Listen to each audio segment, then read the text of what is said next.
dia ini adalah pujaan dari leluhur salah satu orang di sekte ini, kemudian turun-temurun. Dan mungkin semakin menyebar dari mulut ke mulut ya. Sebenarnya ular ini minta tumbal juga, Mes. Apa tumbalnya? Manusia.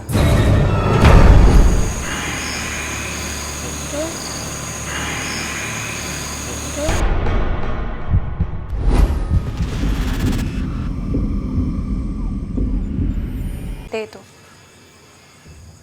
Gimana sampai bisa ada itu? Dia nggak menjelaskan secara rinci. Pokoknya dia ini adalah pujaan dari leluhur salah satu orang di sekte ini, kemudian turun-temurun. Dan mungkin semakin menyebar dari mulut ke mulut ya. Sebenarnya ular ini minta tumbal juga, Mes. Apa tumbalnya? Manusia.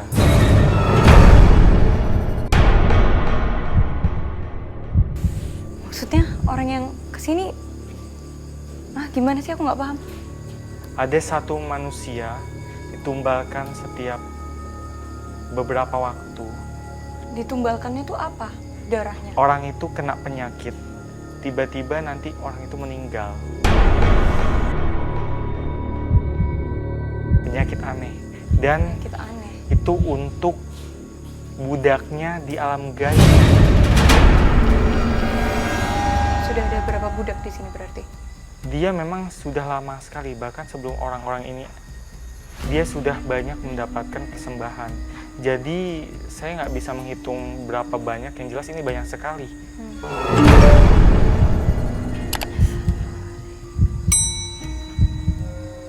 Oke. Terus dari tumbal yang diberikan, dia bisa ngasih apa ke para anggota sekte? Kesuksesan yang kayak gimana? Iya. Semacam orang-orang pemujanya itu ada aura mistis yang menyelimuti dirinya, yang bikin kerjaannya misalnya di bidang penjualan atau bisnis apa gitu kan, itu cepat berkembang karena energi misterius itu. Tapi kalau Dan meninggal kebanyakan pada kumpul di sini.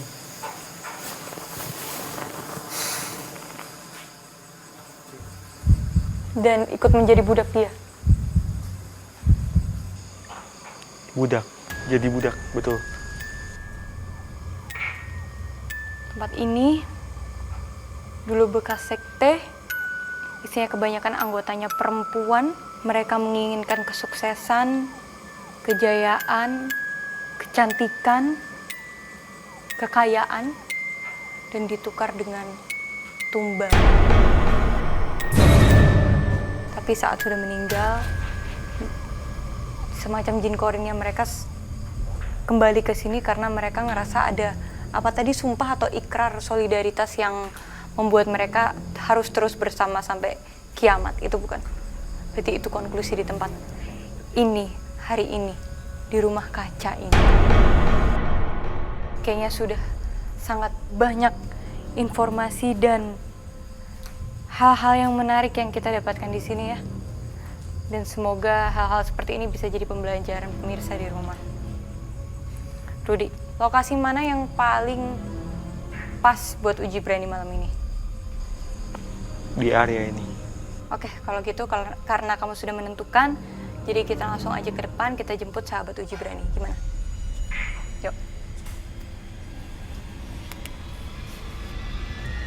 Kami pun memilih area sekitar bangunan kedua sebagai tempat uji berani kali ini. Oke. Pemirsa, sekarang saya sudah bersama dengan sahabat uji berani. Hai, siapa namanya? Hai Kak, nama saya Gisel, Gisel, usianya berapa? 19 tahun. Oh. Masih kuliah, sekolah, udah kerja? Kuliah. Kuliah. Ya. Gisel, apa motivasi kamu ikutan uji berani malam ini? Saya mau menguji mental saya. Oke, kalau gitu Gisel. Setelah ini kita akan antar kamu ke titik lokasi uji berani. Tapi sebelumnya kita akan pasangkan kamu perlengkapan terlebih dahulu. Baik. Ikutin saya. Oke.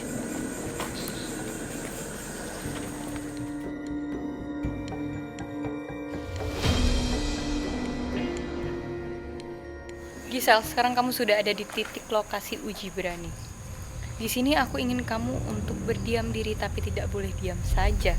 Oke. Kamu harus mendeskripsikan, menceritakan apa yang kamu lihat, apa yang kamu dengar, apa yang kamu rasakan ke kamera yang ada di depan kamu. Oke. Kita sudah sediakan lilin sebagai sumber penerangan. Kita taruh bawah dan tidak boleh dipindahkan kemana-mana. Ada korek api kalau nanti lilinnya mati. Iya. Dan kami juga sudah sediakan lonceng. Coba dibuka tangannya. Lonceng ini kamu hanya boleh bunyikan kalau kamu sudah menyerah. Nanti Oke. kita langsung jemput kamu dari control room. Rudy, kita udah bisa tinggal Gisel sekarang. Selamat beruji berani.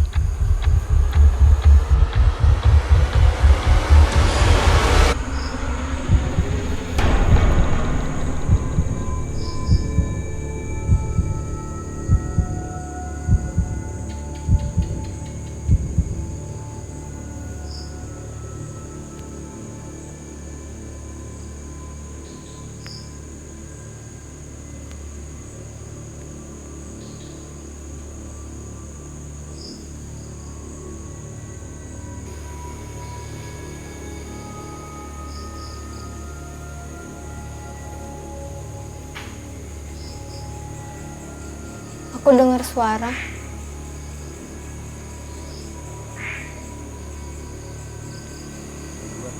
Ya, ini uji berani baru saja dimulai, tapi sahabat uji berani kita sudah mendengar suara. Tapi dia nggak menjelaskan suara apa yang dia dengar.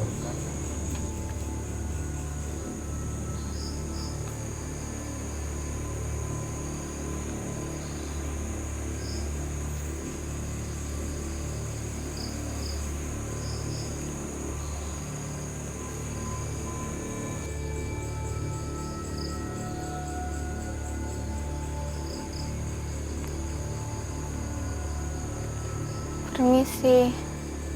Maaf. Ini ada yang turun dari pohon belakang sebelah kiri dia. Kalau dari layar tuh sebelah kanan. Ini sosoknya ini kayak semacam apa ya? Manusia, tapi kayak bayangan hitam. Aku cuma ngerasa badan aku agak berat aja gitu.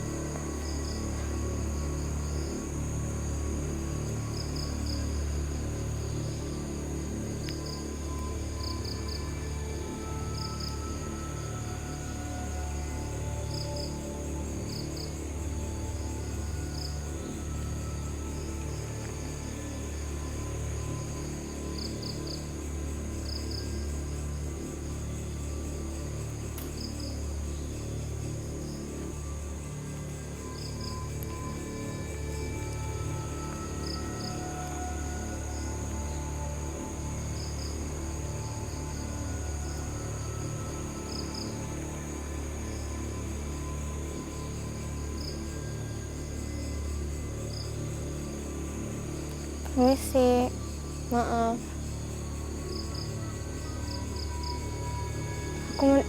Aku dengar kayak ada yang Ada yang Batu. tapi ini kayak perempuan lagi bergumam, bersenandung ya. Aku dengar kayak bukan kayak manusia, nggak tahu manusia apa.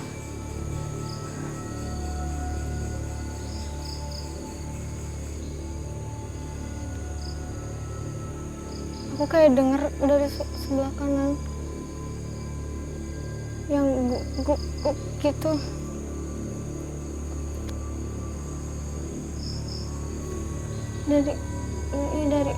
Dari sebelah kanan atas. Dan dari suara ruangan aku dengar ada yang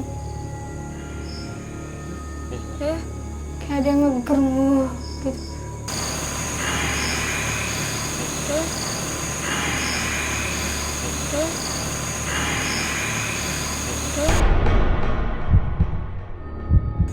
Kayak ada yang ngegermuh gitu. Apa itu? Suara Dan ngegeram apa suara? mungkin di belakang aku ada Ada yang mendekati dia. yang putih-putih. Betul, Aku nggak betul. tahu itu. Di mana? Ada Di mana? Di sesuatu mana? di belakang dia ada yang Dia duduk mendekat. di situ. Di mana sih? Coba tunjuk. Sini. Aku dengar Oh iya. dari ruangan juga. Ah, banyak ya. Di belakang aku juga nggak ada lagi. Wah, Kayak dari ruangan ada suara bapak-bapak gitu. oh my God. Udah, kayaknya kita udah Kayak bisa ada jemput suara dia dia. kakek-kakek. Aku takut dia makin kenapa-napa. Udah mulai banyak nih gangguannya. Udah, yuk jemput. Oke, kita jemput.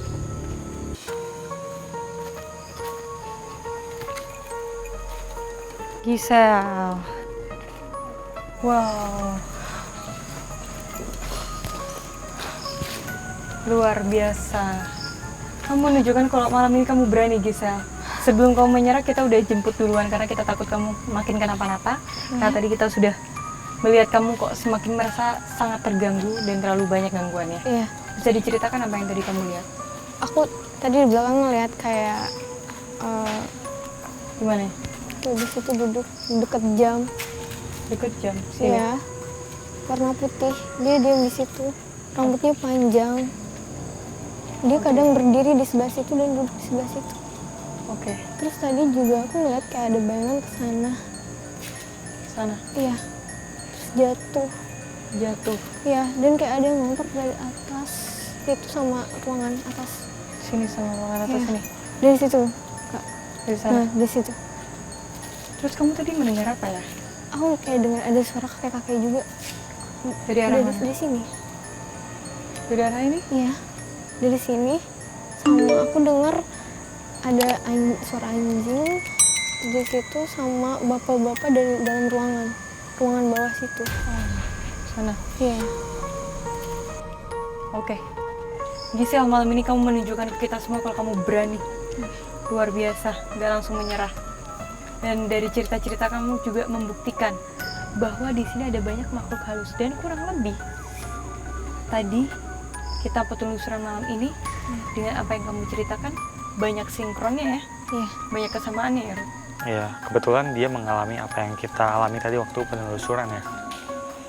Oke, kalau gitu Gisel, habis ini kita bakalan antar kamu ke depan supaya kamu bisa istirahat, menenangkan diri, dan setelah itu bisa pulang. Oke. Oke, kalau gitu. Pemirsa, ikutin terus penelusuran kita ke tempat-tempat yang lebih mencekam. Kita akan kuak fakta dan mitos yang ada di sana. Yang pastinya bakalan bikin kalian semua deg-degan. Hanya di GTV.